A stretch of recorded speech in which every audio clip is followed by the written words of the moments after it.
The sun rose slowly over the quiet horizon of Jacksonville, North Carolina, spreading streaks of gold across the morning sky.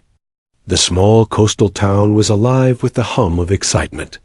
It was Marathon for Heroes Day, an annual event organized by Camp Leoying Marine Base to raise funds for wounded veterans and their families. The streets were lined with flags, cheering families, and volunteers setting up first aid tents. Among them was Sarah Thompson, a 29-year-old emergency nurse, whose life revolved around service, both inside and outside the hospital. Sarah had volunteered for the Marathon's medical team after finishing a long night shift. She was exhausted, but her sense of duty was stronger than her fatigue. Her colleagues at the hospital often joked that she had caffeine in her veins instead of blood. Yet beneath her composed exterior, Sarah had a deeply personal reason for being there. Her late father, Corporal Michael Thompson, had served in the Marines. He'd been a quiet man, proud but humble, who taught her that service is the price we pay for living free. Every year since his passing, Sarah volunteered at this event in his honor. As the clock struck 8, the national anthem played. Rows of Marines stood at attention, their posture flawless, their discipline radiating respect. The crowd went silent. Sarah stood by the medical tent, hand over her heart, a lump forming in her throat. She felt her father's presence in moments like this, the unity, the pride, the quiet strength in the air. "Sarah, we're good to go?" asked Dr. Elena Morales, the lead medic for the event, adjusting her radio headset.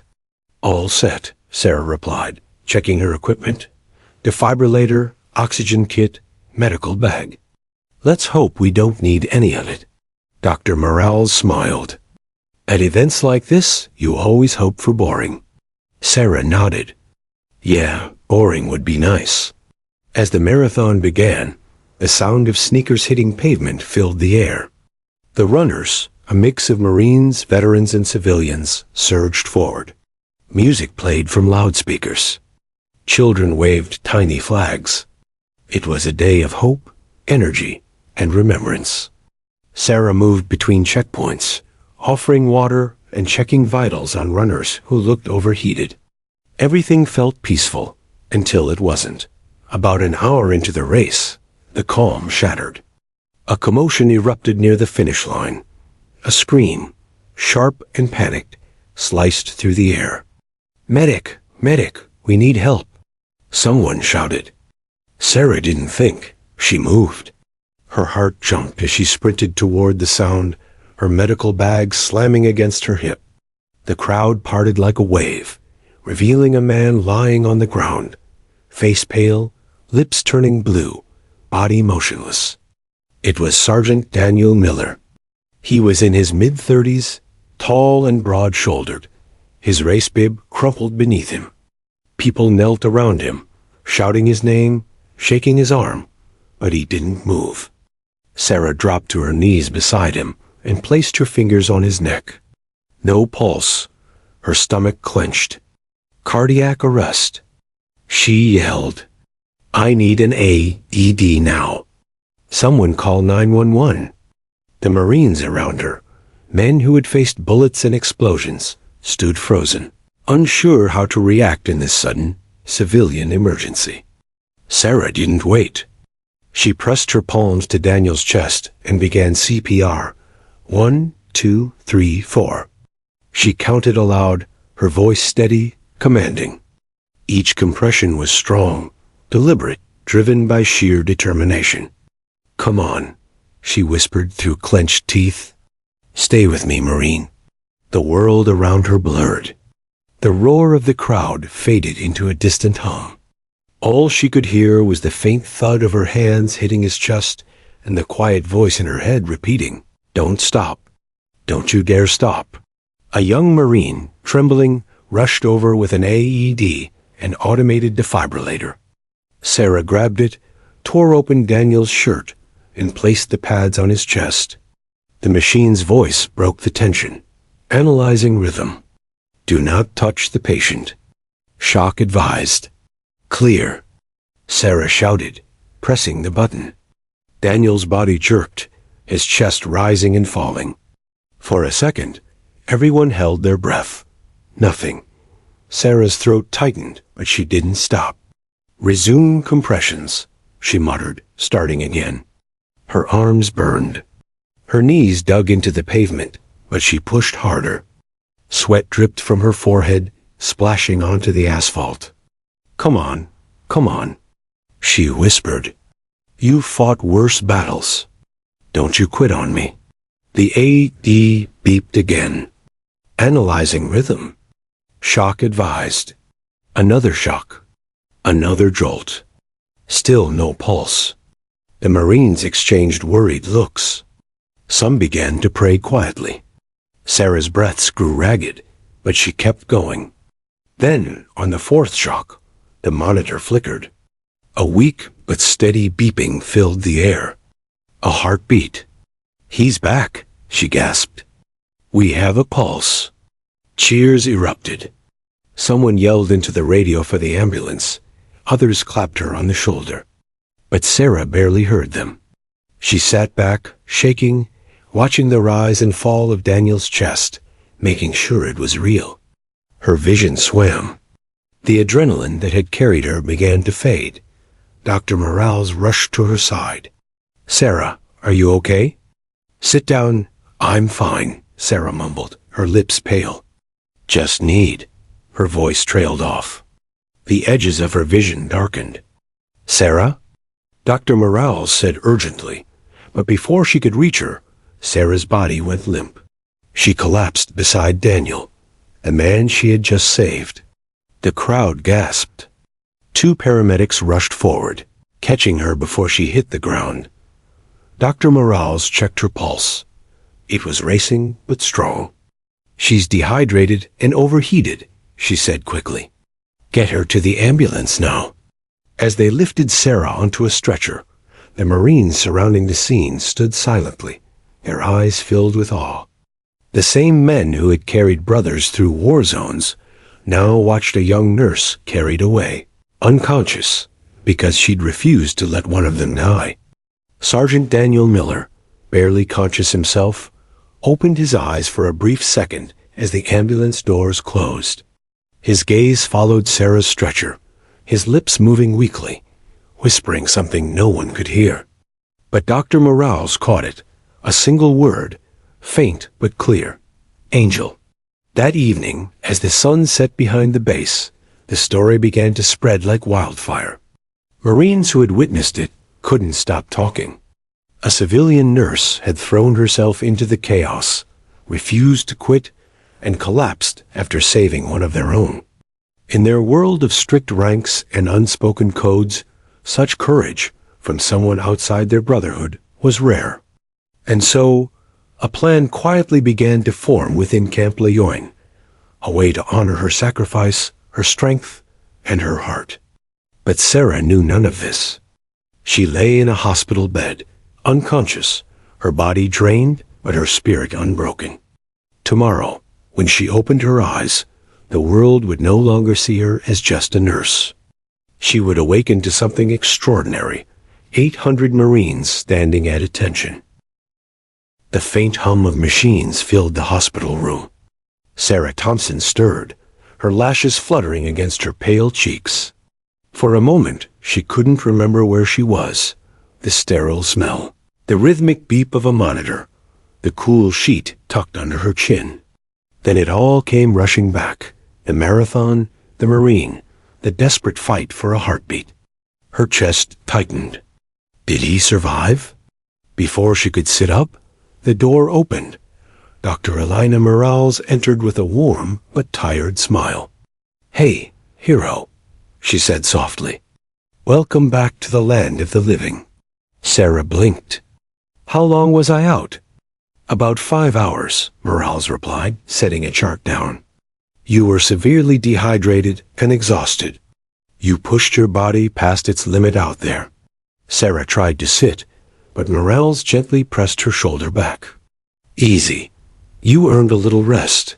But the Marine Daniel Miller, is he?" Her voice trembled before she could finish the question.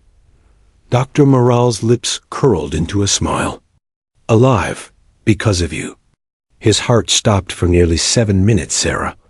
If you hadn't acted when you did, we'd be talking about him in past tense. Sarah's eyes filled with tears of relief. 7 minutes, she whispered. That's too long. He could have brain damage. None so far, Morales assured. He's still weak, but he's awake. He asked about you, actually. Sarah looked at her in disbelief. He remembers me. Morales chuckled. Hard to forget the woman who jumped on his chest in front of 500 Marines. Sarah let out a shaky laugh, though her mind was still replaying the moment, the panic, the people shouting, the lifeless face of a man she refused to let go. Now, knowing he lived, her exhaustion gave way to quiet gratitude. That evening, as Sarah rested, word spread across Camp Lejeune like wildfire. Marines who had been at the marathon told and retold the story. The nurse who refused to give up, who shouted orders like she'd been one of them, who collapsed after saving a life. By the next morning, her name was whispered in every hallway of the base hospital. Officers wanted to meet her. Commanders asked for reports. The base's official Facebook page had already posted the story. A civilian nurse displayed extraordinary bravery and skill, saving the life of Sergeant Daniel Miller after sudden cardiac arrest during the annual Marathon for Heroes. The post flooded with comments, hundreds within hours. Marines, veterans, and strangers from across the country called her a hero. But Sarah didn't see any of it. She didn't have her phone, and even if she had, she wouldn't have checked. Her world, for now, was quiet, the steady rhythm of machines, the soft hum of life returning to normal. That was until Daniel Miller himself appeared. The next morning, Sarah was half asleep when the door creaked open. She turned, expecting a nurse, but instead saw a tall man in a hospital gown, one arm still attached to an enforced stand. His short brown hair was messy, and his eyes, tired but bright, met hers with quiet intensity. Sergeant Miller, Sarah said, startled. You shouldn't be up. He smiled faintly. I heard you were here. Figured I owed you a thank you and an apology for making you work so hard. Sarah blinked, unsure what to say. You scared everyone half to death, she replied softly. Including me. He nodded, pulling a chair to her bedside. That's what they tell me. They said my heart stopped? It did, Sarah whispered. For 7 minutes. Daniel exhaled slowly, shaking his head. 7 minutes. Guess I really was testing your skills, huh? Sarah smiled weakly. You tested my limits, that's for sure. A brief silence passed. Then Daniel looked at her with a mix of gratitude and awe. They told me you didn't stop. Even after everyone said I was gone, you kept going. Her cheeks flushed. That's what we do in emergencies. We don't stop until it's over. He leaned forward slightly. I've been in combat zones, ma'am. I've seen people give up when things look hopeless. You didn't? Sarah met his gaze and saw the weight of a man who'd seen too much, carried too much. She didn't know his story, but she could feel it. The quiet pain, the years of discipline, the loyalty etched into every word. She smiled faintly. Maybe it takes one kind of warrior to save another. For a moment, neither spoke. The hum of the machines filled the silence, a reminder of the thin line between life and death that had brought them together. Daniel cleared his throat. You wanted to say, thank you. But thank you doesn't seem like enough. You're welcome, Sarah said simply. That's all that matters. Hours later, after Daniel returned to his room, Sarah sat quietly by the window, watching the sun dip low over the horizon. The orange glow reflected off the Marine base buildings, the flags swaying in the evening breeze. Dr. Morales entered, holding a clipboard. Well, look at that. You're already making friends. Sarah turned, smiling. He's surprisingly polite for a Marine. Morales chuckled. They're all polite when someone saves their life. She sat beside Sarah, lowering her voice. You know, the base commander called me today. They're planning something for you. They wouldn't say what, but it's big. Sarah frowned. Something for me? Why? You saved a Marine on Marine soil, Morales said. That's not something they forget. Sarah shook her head. I didn't do it for recognition. I know, Morales replied gently. That's why they want to honor you. Because you didn't. Sarah looked away, uncomfortable with the idea of being celebrated. She'd never thought of herself as a hero.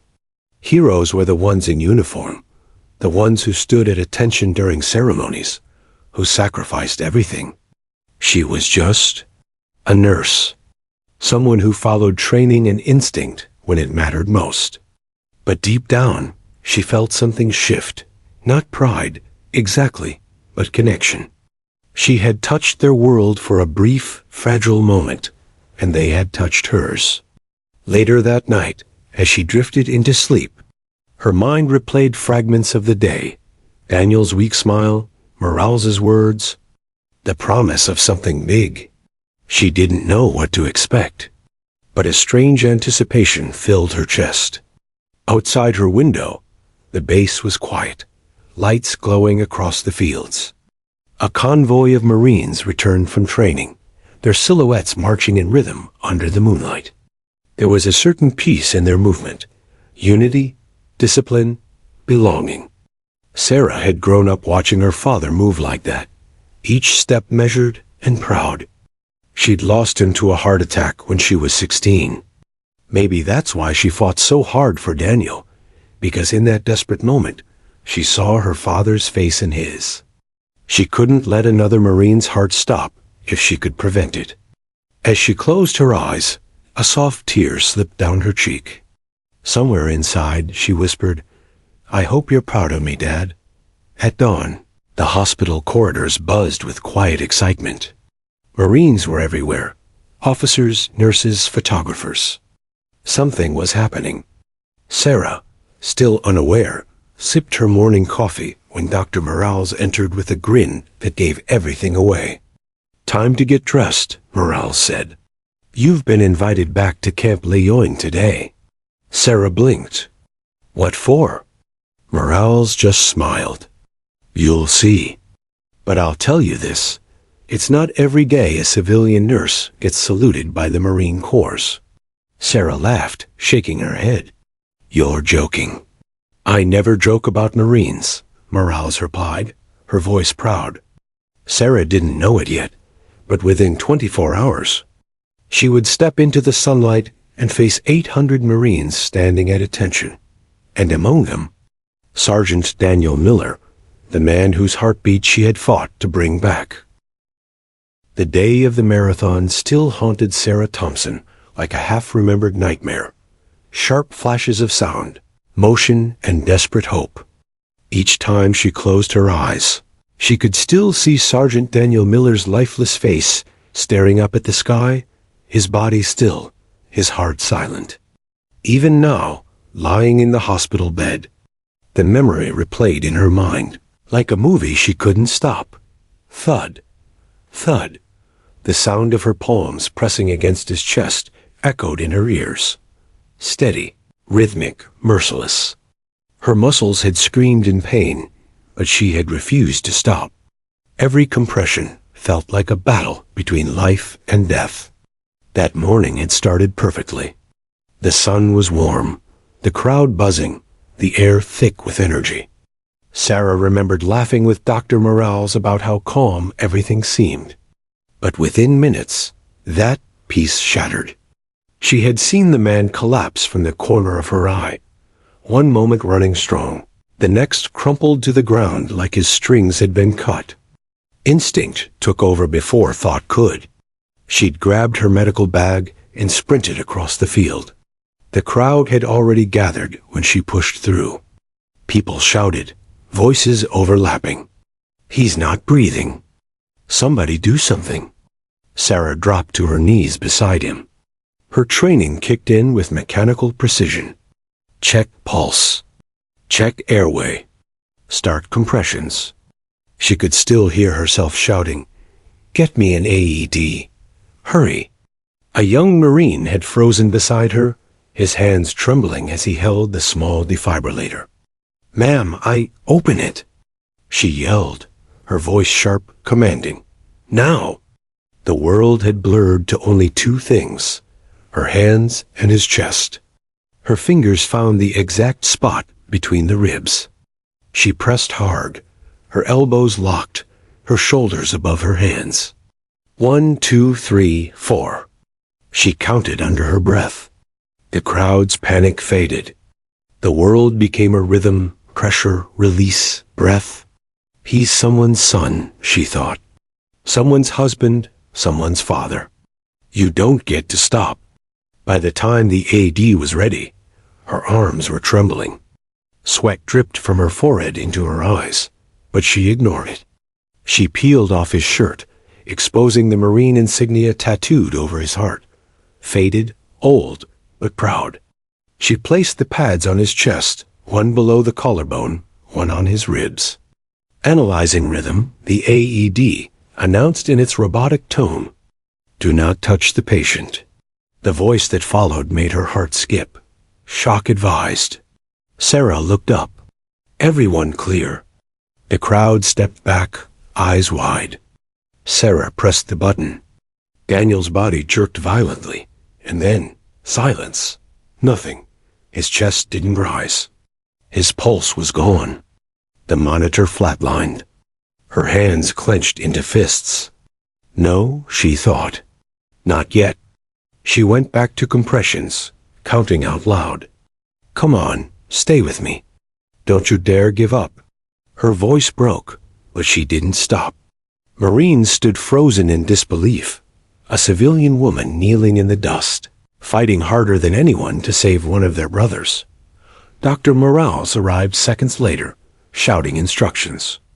"Keep compressions. We're getting oxygen." Sarah nodded, her breath ragged. "He's not responding."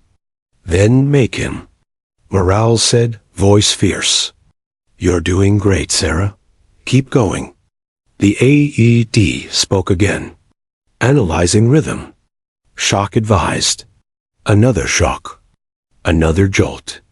Still nothing. The seconds dragged like hours. Sarah could feel her energy fading, but she refused to quit. Her arms felt like lead, her throat burned, her knees bruised against the asphalt. "Come on, Marine," she whispered, tears mixing with sweat. "I'm not letting you go. Not today." The third shock hit. A flicker. A tiny blip on the monitor. Then silence again. Sarah's mind screamed, "Please. Please, not like this." She pressed harder. 1, 2, 3. Her breath came in gasps now. The crowd held its collective breath. Even the wind seemed to pause. And then the machine beeped, once, twice, then steady. Daniel's chest rose faintly. A heartbeat. "He's got a pulse," Sarah shouted, tears streaming down her face. A Marine cheered, another cried out, "He's alive!" But Sarah didn't celebrate. She stayed kneeling beside him, her hand on his pulse, waiting to make sure it didn't fade again. Dr. Morales moved beside her, checking vitals, securing oxygen. The paramedics rushed in with a stretcher, taking over. Sarah sat back, breathing heavily. Her body felt like it had been wrung out. Her vision blurred at the edges. "Sarah," Morales said softly, touching her shoulder. "You did it. He's stable. You saved him." Sarah nodded weakly. "Good. He's going to be okay." The adrenaline drained from her veins. The noise of the crowd returned, muffled and distant. The edges of the world went soft. "Sarah?" Morales said, her voice sounding far away. "Sarah, stay with me?" But she couldn't. Her body gave out. The ground tilted beneath her, and darkness swallowed everything. When Sarah came to, she was already in the ambulance. She could faintly hear Morale's voice. "Keep her cool. She's overheating. Get the 4 ready." She tried to speak, but couldn't. The siren wailed above her. The world outside blurred into streaks of red and white. She felt hands pressing a cold pack against her forehead, voices echoing around her.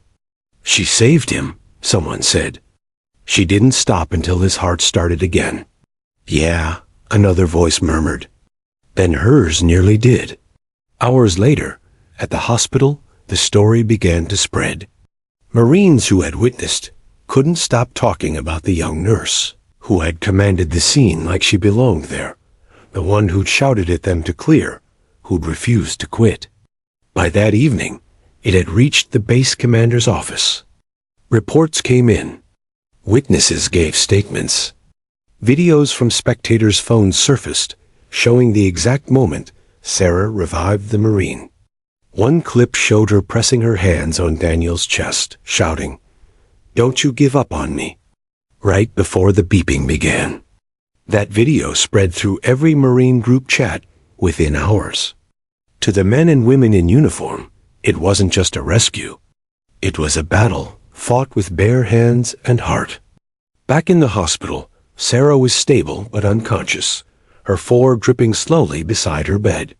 Outside her room, Dr. Morale spoke with Colonel Everett, the base commander. "Doctor," he said gravely, "the Corps doesn't forget something like this. We plan to honor her once she's recovered." Morales nodded. "She'll hate the attention." The colonel smiled faintly. "That's how you know she deserves it."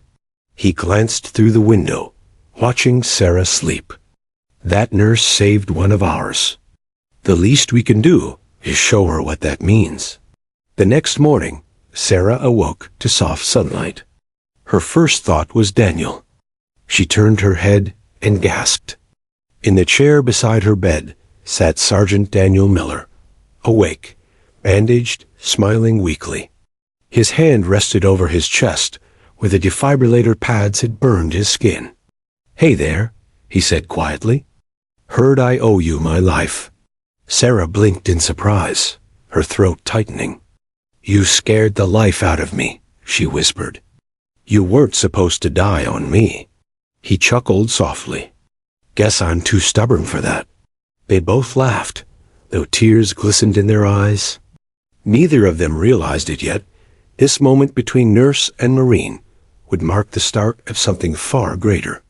Because within a few days, Sarah would step into a courtyard filled with 800 Marines standing at attention, all to honor the woman who refused to let one of their brothers go without a fight. For the first time in days, the hospital was quiet. No alarms, no hurried footsteps, no frantic calls over the intercom. Only the steady rhythm of a heart monitor, soft and sure, a sound that meant life had won.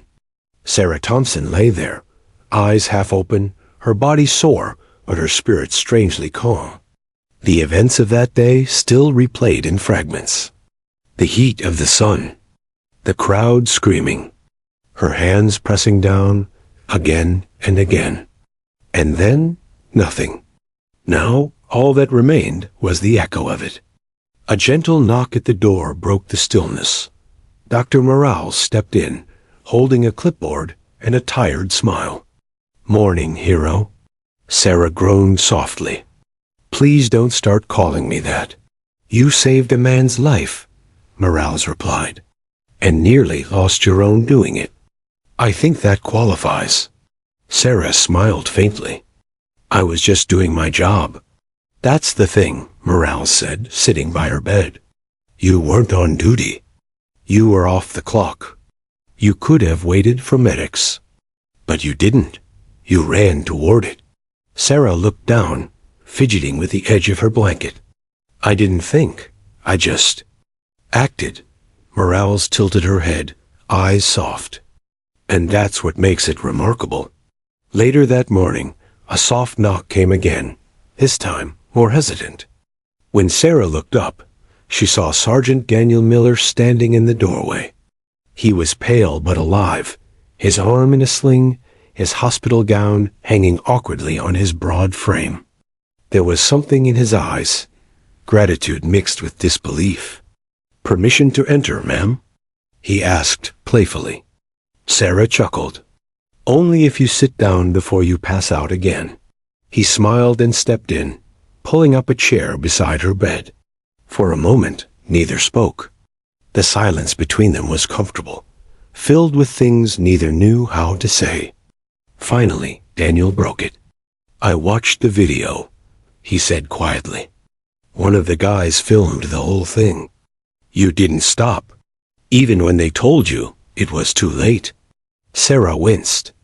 "I didn't know anyone recorded it." "Everyone's seen it," Daniel said. "It's been shared across every Marine group chat, every base message board. You've gone viral, Miss Thompson." She groaned. "Oh, great. I didn't do it for attention." "I know," he said softly. "That's why it means so much." He reached out and placed his hand over hers. His touch was gentle, steady. "You gave me a second chance. My daughter's birthday is next month. She just turned 6. I didn't think I'd be there for it." Sarah felt her throat tighten. "You will be." Daniel nodded slowly, emotion flickering behind his steady expression. "You don't know what that means to me." That afternoon, Dr. Morales returned, this time carrying an envelope. "Delivery for Nurse Thompson," she announced dramatically. Sarah frowned. "What's this?" "Official letter. Hand-delivered by a Marine officer this morning," Morales said, her eyes twinkling. "Look serious." Sarah tore it open carefully. Inside was a thick sheet of embossed paper, stamped with the United States Marine Corps seal. Her eyes moved over the words slowly, her heart skipping as she read aloud. "Ms. Sarah Thompson, in recognition of extraordinary courage and decisive action under emergency conditions, you are hereby invited to attend a private ceremony of honor at Camp Pendleton this coming Friday.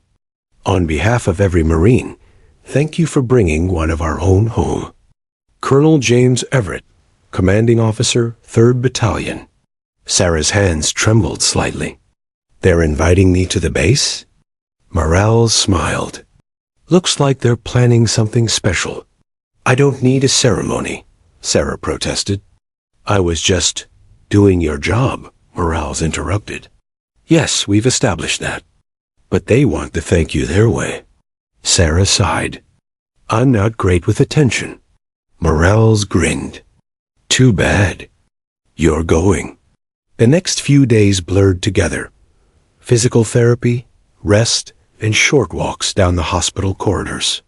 Each Marine she passed gave her a small nod or a quiet, "Ma'am, thank you." Even the janitors and cafeteria staff treated her differently, their smiles warmer, their eyes filled with quiet respect. Daniel visited often. They talked about everything: his time overseas, her work in emergency care, their shared love for late-night coffee and bad 80s music. It felt easy, natural, like they'd known each other for years. But as Friday approached, Sarah grew uneasy. She didn't understand why 800 Marines would want to stand in formation for her. She didn't wear their uniform.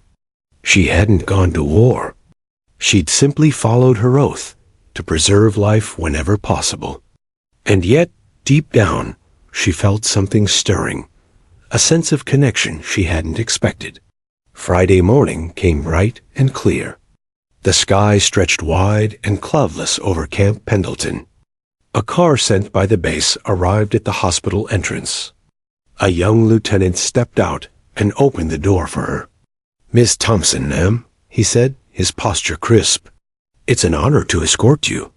Sarah smiled nervously. "You don't have to call me ma'am." "With respect," he replied, smiling faintly. "We do." The drive through the base was surreal. Everywhere she looked, Marines stopped what they were doing and turned to watch as the car passed. Some saluted, others simply nodded. The air felt heavy with meaning. When they arrived at the main parade ground, Sarah gasped. Hundreds of Marines stood in perfect formation. Rows upon rows of crisp uniforms, sunlight glinting off medals and buttons. The American flag fluttered above them, its colors bright against the sky. In front of them stood Colonel Everett, tall and commanding, his cap tucked under his arm. As Sarah stepped out of the car, the sound of boots striking pavement filled the air, a sharp, unified clack. As all 800 Marines came to attention, the world seemed to stop. Every eye was on her. For a moment, Sarah felt frozen. I don't know what to do," she whispered to the lieutenant. He smiled softly. "Just walk forward now. They're waiting for you." Her legs trembled slightly as she walked across the field, her heart pounding in her chest. Every step echoed in the silence.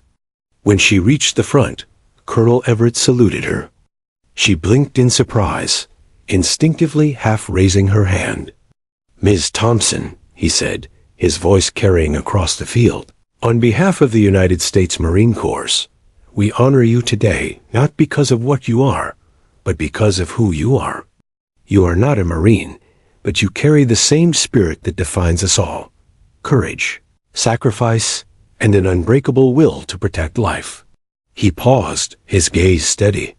"You fought for one of ours as fiercely as any of us would have, and we will never forget that." He turned, raising his voice. "Marines, present arms." In one unified motion, every Marine raised their right hand in salute. The sight stole Sarah's breath. 800 soldiers, standing in perfect lines, eyes forward, saluting her, a civilian nurse who had refused to quit. Tears filled her eyes. She covered her mouth, overwhelmed. Colonel Everett stepped closer and placed a small box in her hands. Inside was a gleaming medal, the Marine Corps Civilian Award for Valor. Sarah's hands shook as she held it. I don't deserve this." "Yes," the colonel said gently. "You do." As the salute ended, Sarah turned and found Daniel standing behind the formation, his arm still in a sling, smiling proudly. He mouthed the words, "Thank you." Sarah smiled through her tears. For the first time, she understood what this moment meant, not just for Daniel, but for everyone there. It wasn't just about saving a life. It was about reminding every Marine that courage isn't limited to a uniform. The sun hovered above the parade ground, spilling golden light over the rows of immaculate uniforms. The ceremony had ended, but the air still thrummed with energy, a kind that lingers after witnessing something deeply human. Sarah stood quietly, her hands trembling around the velvet box that held the Civilian Award for Valor. The medal glinted in the light, heavy and warm, as if it carried the weight of every heartbeat she'd fought for. When the official speeches ended, the Marines broke formation. Some approached to shake her hand, others simply nodded in quiet respect. She was overwhelmed by their words. "Thank you, ma'am. You reminded us what honor means. You saved one of our brothers." Sarah didn't know how to respond. She wasn't trained for attention like this. She was used to emergencies, to pressure, to chaos, to saving lives in silence and moving on. But this was different. As the crowd began to disperse, Sergeant Daniel Miller approached, his uniform perfectly pressed, his left arm still in a sling. The moment he saw her, his entire expression softened. "Didn't think I'd ever get to stand on this field again?" he said quietly. Sarah smiled, blinking back tears. "I didn't think you would either." He stopped a few feet away, straightened his posture, and gave her a salute, crisp, flawless, and full of emotion. She laughed softly, shaking her head. "Daniel, please don't." "Ma'am," he interrupted, his voice steady, though his eyes glistened. "Permission to speak freely?" She tilted her head. "Granted." He lowered his hand, stepping closer. "That day, I don't remember everything. I just remember hearing someone yelling, refusing to give up. And when I came to, I saw your face. I thought I'd seen an angel. Sarah chuckled awkwardly. You must have hit your head harder than we thought. I'm serious, Daniel said, his tone gentle but unyielding. You didn't just bring me back. You gave my little girl her father again. I can never repay that. Her throat tightened. You don't have to. You already did, by surviving. He smiled faintly, eyes lingering on the medal in her hand. You know, I've seen Marines get silver stars, bronze stars, medals of honor. But that, he nodded toward her medal, that's something special. You earned that with everything you had. Sarah looked down at the medal. I didn't do it for recognition. I did it because I couldn't stand the thought of someone's family getting a phone call like the one I got about my dad. Daniel's face softened. Your father was a Marine, wasn't he? She nodded slowly. Corporal Michael Thompson. He passed when I was 16. Heart failure after deployment. He used to tell me stories about the brotherhood here, about how Marines take care of their own. I guess I just wanted to honor that. Daniel swallowed hard. You did more than honor it. You became part of it. That evening, as the ceremony concluded, Sarah was invited to a private dinner at the base officers' hall. The room glowed with soft amber lights, polished oak tables, and walls lined with framed photographs. Generations of Marines who had served and fallen. Colonel Everett stood to make a final toast. To Nurse Sarah Thompson, he began, his voice deep and clear. You have reminded us all that courage doesn't come from rank, or uniform, or command. It comes from the heart. He raised his glass. May your bravery remind every Marine and every American what it means to serve. The room filled with applause. Sarah's eyes welled with tears as she stood to respond. I don't see myself as brave, she said softly. I just saw someone in need and did what I was trained to do. But looking at all of you, at the unity, the discipline, the loyalty, I realized something my father always said was true. The world runs on ordinary people who choose to do extraordinary things when it matters most. That day, I didn't feel like a hero. I felt human. And I think that's what connects us all. Her voice cracked slightly.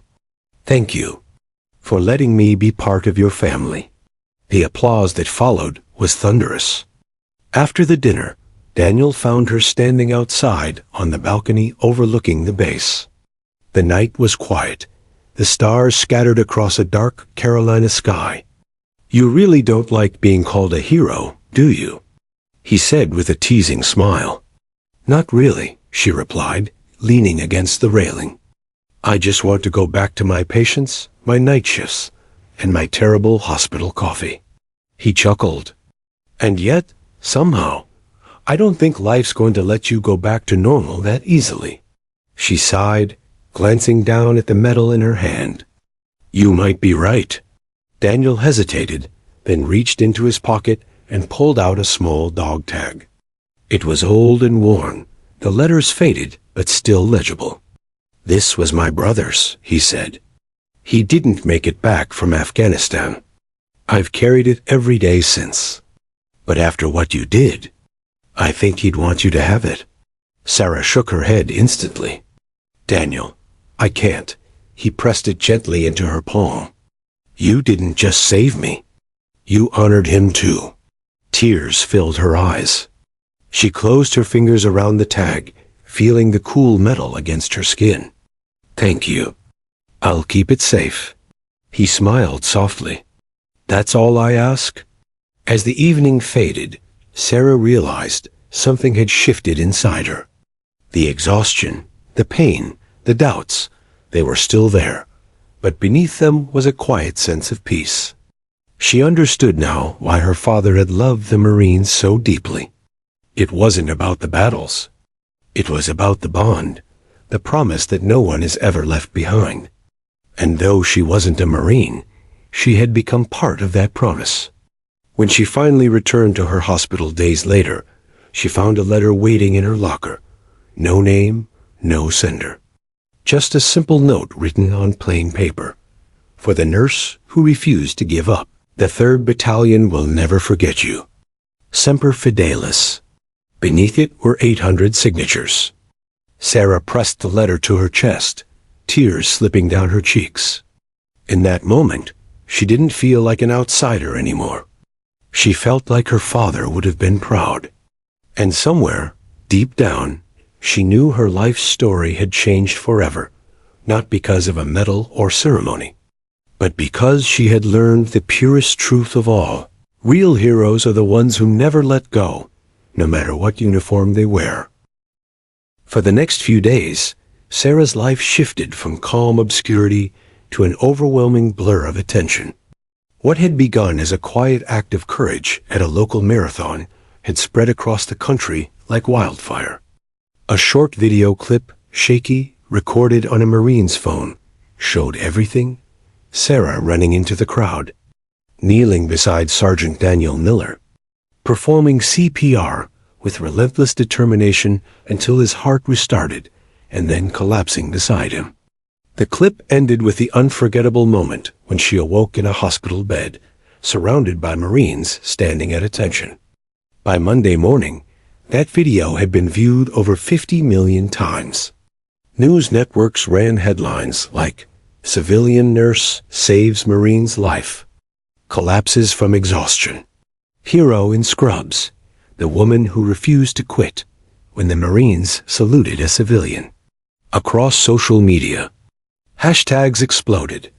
Hashtag Nurse Sarah, hashtag Marines salute her, her hashtag Real American Hero. Messages poured in from every corner of the country. Veterans, nurses, families of fallen soldiers, ordinary people who had been touched by her courage. Her hospital mailbox overflowed with letters, handwritten notes from children, cards from strangers, even flowers from people she'd never met. For someone who had spent her life working behind the scenes, saving lives quietly, and moving on, it was surreal. At first, Sarah tried to avoid the spotlight. She turned down interviews, ignored reporters waiting outside the hospital, and kept her focus on her patients. But the attention only grew stronger. Even the White House press secretary mentioned her during a briefing, calling her story a shining reminder of the American spirit. Then came the phone call that changed everything. Dr. Morales found Sarah in the hospital break room, sipping coffee and reading a thank you letter from a veteran's wife. "Sarah," she said, holding out her phone, "you might want to take this." Sarah frowned. "Who is it?" Dr. Morales smiled faintly. "The Pentagon." Sarah blinked. "You're kidding." Morales handed her the phone. "Do I look like I'm kidding?" Sarah hesitated, then answered softly. "This is Sarah Thompson." A man's calm, formal voice came through. "Miss Thompson, this is Major General Ross of the United States Marine Corps. First, let me say, it's an honor to speak with you." Sarah swallowed, her heart pounding. "The honor's mine, sir. We've been following your story," he continued. "What you did represents the very best of our nation's values: courage, sacrifice, and compassion. We'd like to invite you to Washington, D.C., to be recognized at a national ceremony next week. The president will be in attendance." Sarah froze. "Sir, I'm just a nurse." "You're a hero, Miss Thompson," he said firmly. "And it's time the country knows your name." The following week felt like a dream. The hospital arranged her leave. Daniel insisted on accompanying her to D.C., despite still recovering from his cardiac incident. "You saved my life," he said. "The least I can do is stand by your side when you get honored for it." The morning of the ceremony, Sarah stood before the mirror in her hotel room, adjusting the simple navy blue dress she'd chosen. Her Medal of Valor hung over her heart. She still couldn't believe it was real. Daniel knocked on the door, wearing his dress blues. You ready? She took a shaky breath. As I'll ever be. He smiled. Don't worry. They're going to love you. The ceremony took place in the White House East Room. The chandeliers glimmered, cameras lined the back wall, and rows of military officers and civilians filled the seats. When Sarah stepped onto the stage, the crowd rose in applause. She froze for a moment, overwhelmed. The Marine Corps band played softly in the background. The president approached the podium, smiling warmly. Ladies and gentlemen, today we honor an American whose courage reminds us that heroism doesn't wear just one uniform. It comes from ordinary people who, in extraordinary moments, act with extraordinary heart. He gestured toward Sarah. When a Marine fell during a marathon, Nurse Sarah Thompson ran to his side. She fought for his life with everything she had until she collapsed herself. Her courage inspired a battalion, a state, and now a nation. The applause was thunderous. Sarah stood there, tears falling in her eyes as the president continued. In a time when headlines often divide us, her story reminds us what unites us: compassion, duty, and the belief that every life is worth saving. He turned toward her. Sarah, on behalf of the American people, we thank you. He pinned the Presidential Medal of Civic Honor on her dress. The room erupted once more. Cameras flashed. But Sarah wasn't thinking about the lights, or the applause, or the cameras. She was thinking about her father, about the man who had taught her to stand tall and serve quietly. She whispered softly, "This is for you, Dad." Later, after the ceremony, Sarah and Daniel stepped outside into the evening air. The White House lawn stretched before them, glowing under strings of lights. Daniel turned to her, grinning. "Well, looks like you're famous now." She rolled her eyes playfully. "Please don't remind me." He chuckled. "You handled it like a pro. You even got the president to tear up." She laughed. "I noticed." Then, for a moment, their laughter faded into comfortable silence. The world around them felt slower, quieter, almost like time had paused. Daniel finally spoke, his tone soft. "You know, I don't think this happened by accident." "What do you mean?" "I mean you were meant to be there that day. To save me. To remind all of us that kindness isn't something you put on. It's who you are." Sarah smiled faintly. "You give me too much credit." He shook his head. "Not enough." Over the next few weeks, Sarah's name became a symbol of compassion across the country. Hospitals used her story to inspire nurses. Veterans organizations invited her to speak at events. News outlets called her the heart of the Marines. But Sarah remained the same, humble, grounded, and quietly strong. She returned to her hospital shifts, greeting patients with the same gentle warmth she always had. When people recognized her, she'd just smile and say, "I'm still just Sarah." Sometimes, when she walked through the halls, she'd catch sight of her reflection, the metal gleaming faintly on her scrubs, and she'd think of her father, of Daniel, of that moment in the sun when she thought she had nothing left to give and somehow gave everything anyway. One evening, Daniel visited her again, this time without his sling. "Fully cleared," he said proudly, flexing his arm. Sarah grinned. "Finally. Took you long enough." He laughed. "Guess I needed a stubborn nurse to keep me in line." She smirked. "You mean a miracle worker." "Same thing." He paused, his expression softening. "You know, the Marines still talk about you every week. They even named the base's new medical training wing after you, the Sarah Thompson Emergency Response Center." Her eyes widened. "What? They didn't?" "They did," he said, smiling. "They said your name represents heart, endurance, and selfless service." And I couldn't agree more. Sarah blinked away tears. I don't know what to say." Daniel took a step closer, looking her straight in the eye. Then don't say anything. Just keep being who you are. That's enough. That night, as Sarah stood on her balcony, looking out over the quiet city lights, she felt something she hadn't felt in years. Peace. Not fame, not pride. Just peace. She touched the metal around her neck. The dog tag Daniel had given her resting beneath it. And in the soft whisper of the wind, she could almost hear her father's voice again. Calm, proud, steady. You served, sweetheart. You truly served. Months passed since the day Sarah Thompson stood before the president. The world had moved on to new headlines, new stories, but her name had not faded. It had become something larger than news, a symbol of compassion, service, and what it meant to be human in moments of crisis. At first, Sarah resisted the attention. She returned to her hospital, clocked in for her night shifts, and poured herself into her work, as she always had.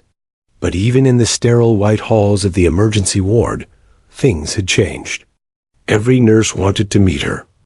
Every patient who recognized her wanted to thank her. And every life she touched seemed to carry that quiet ripple of inspiration. She was no longer just a nurse from Jacksonville. She had become a face of selfless service, and whether she liked it or not, a role model. It started with a single letter, one that arrived at the hospital a few weeks after the White House ceremony. It was handwritten from a high school student in Montana.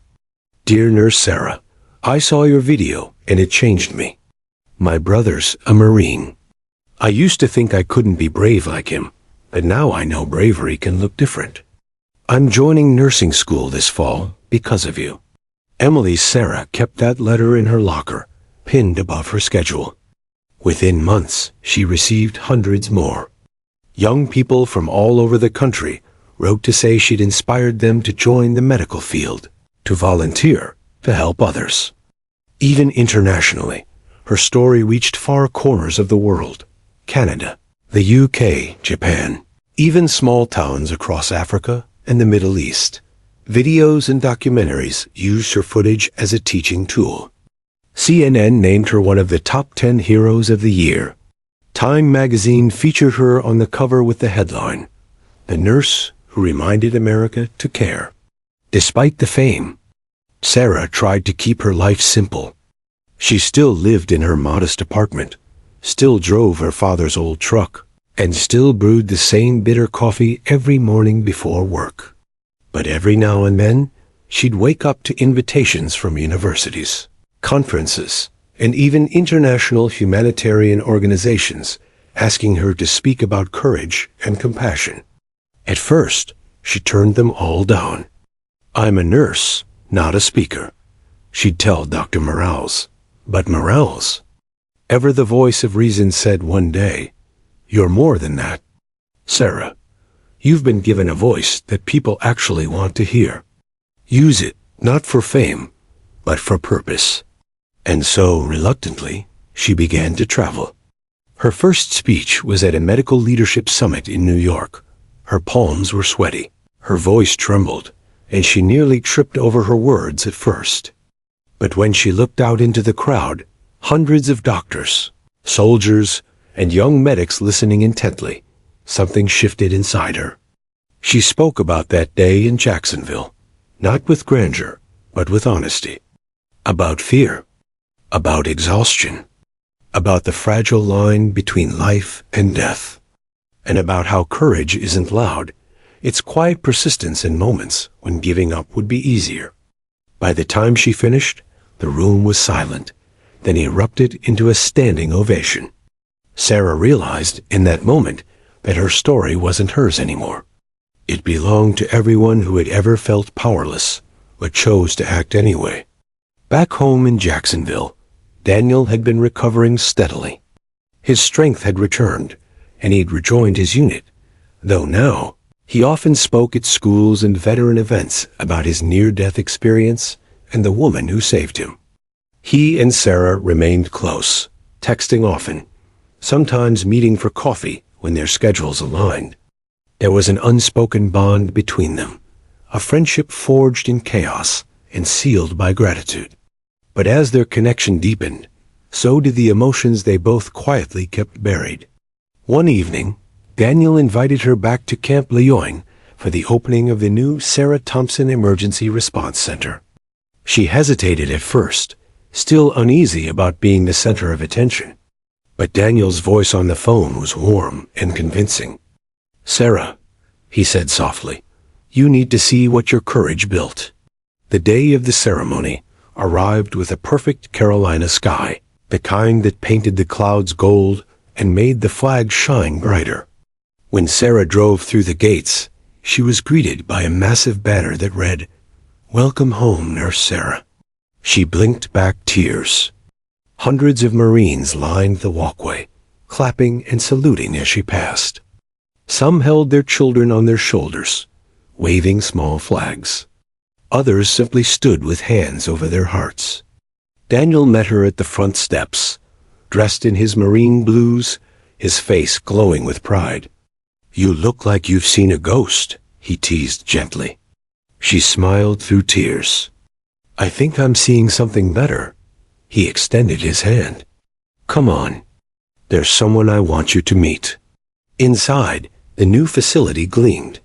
A modern, state-of-the-art training and response center. Walls adorned with photos of medical heroes, soldiers, and nurses who had served in crisis zones. At the very center of the lobby stood a bronze statue. Sarah froze. It was her, captured in motion, kneeling with one hand pressing on a Marine's chest, the other holding an AED pad. Her face was determined, fierce, alive. Beneath the statue, a plaque read, "For every life worth fighting for, in honor of Nurse Sarah Thompson, whose courage saved one of our own." Tears welled in her eyes.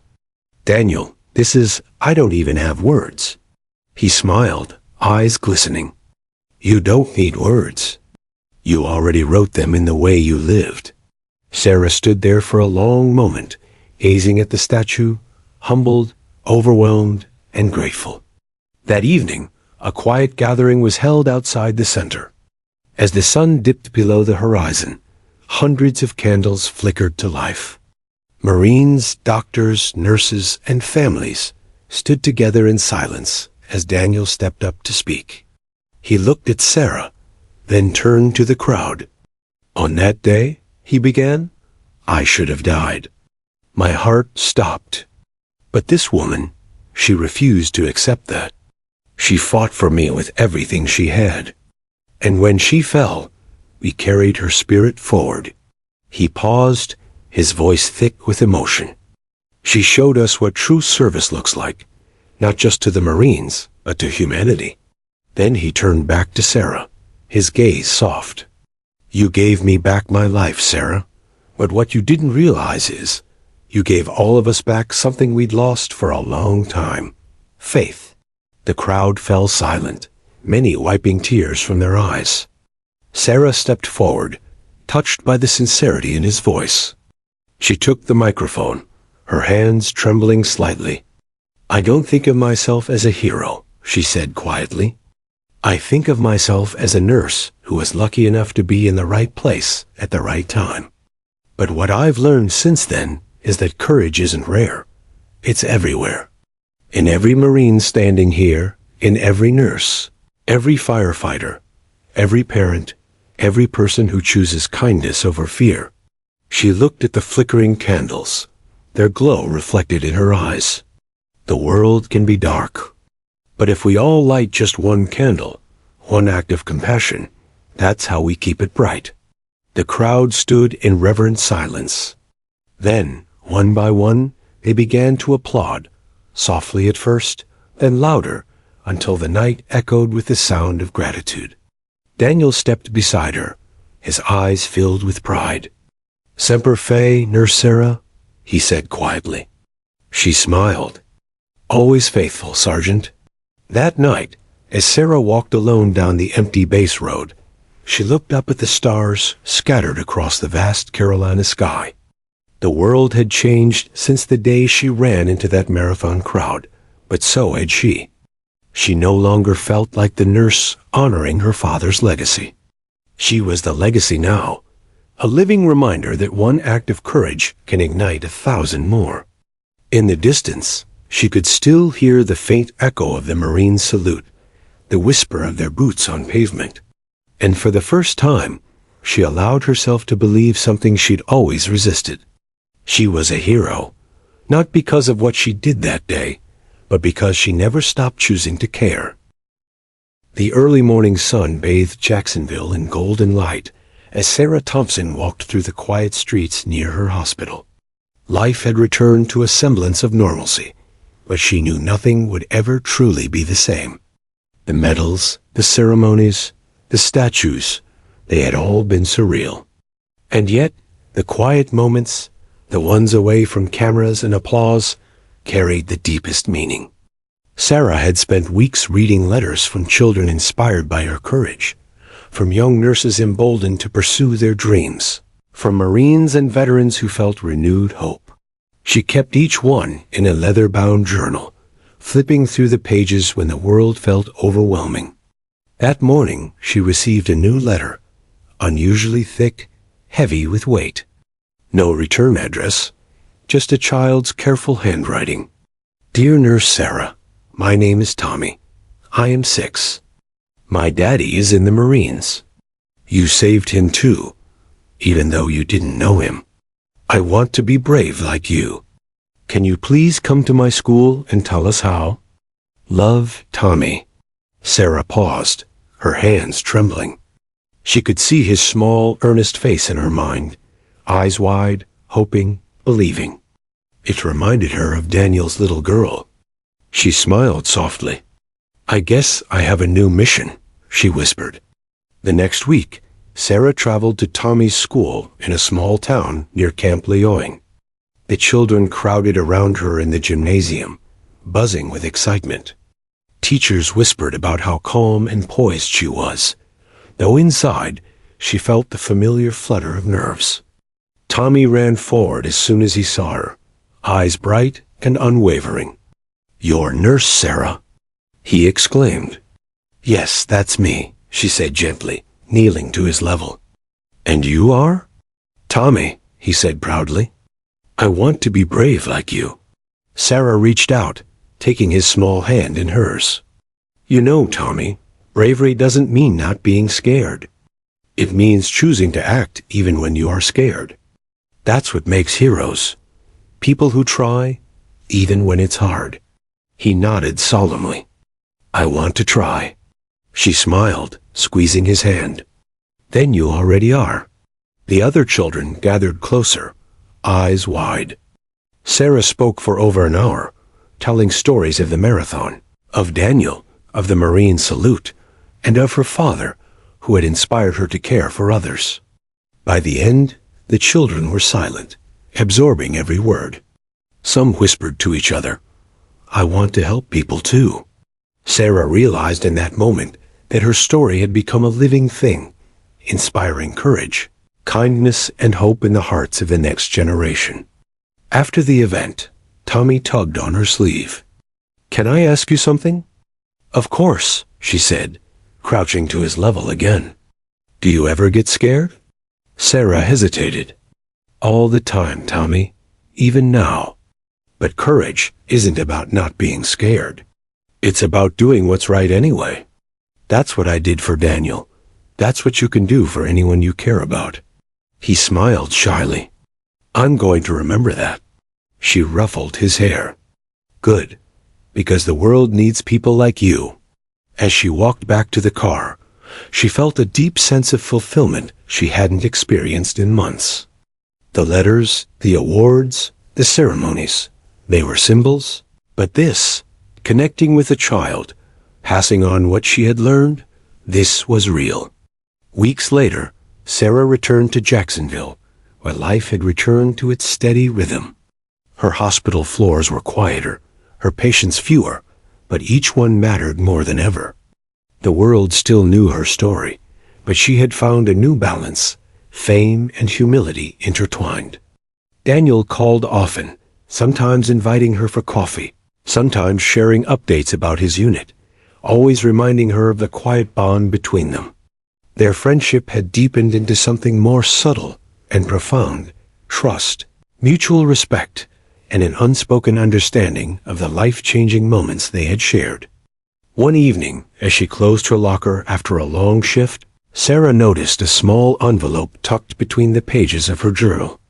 It had no return address, only her name written in careful, looping letters. Inside was a single note and a photograph of a young Marine with a proud smile. The note read, "Nurse Sarah, thank you for showing me that courage comes in all forms. You saved a life that day, not just Daniel's, but mine too. I am proud to serve because of you. Semper Fi, Private Lucas R." Sarah held the note against her chest, feeling the weight of it. She realized something profound, that one act of courage can ripple outward, touching lives she may never meet, changing destinies without her ever knowing. Months later, a quiet ceremony was held at the hospital to honor Sarah. This time, there were no cameras, no media frenzy, only the staff, a handful of patients, and Daniel by her side.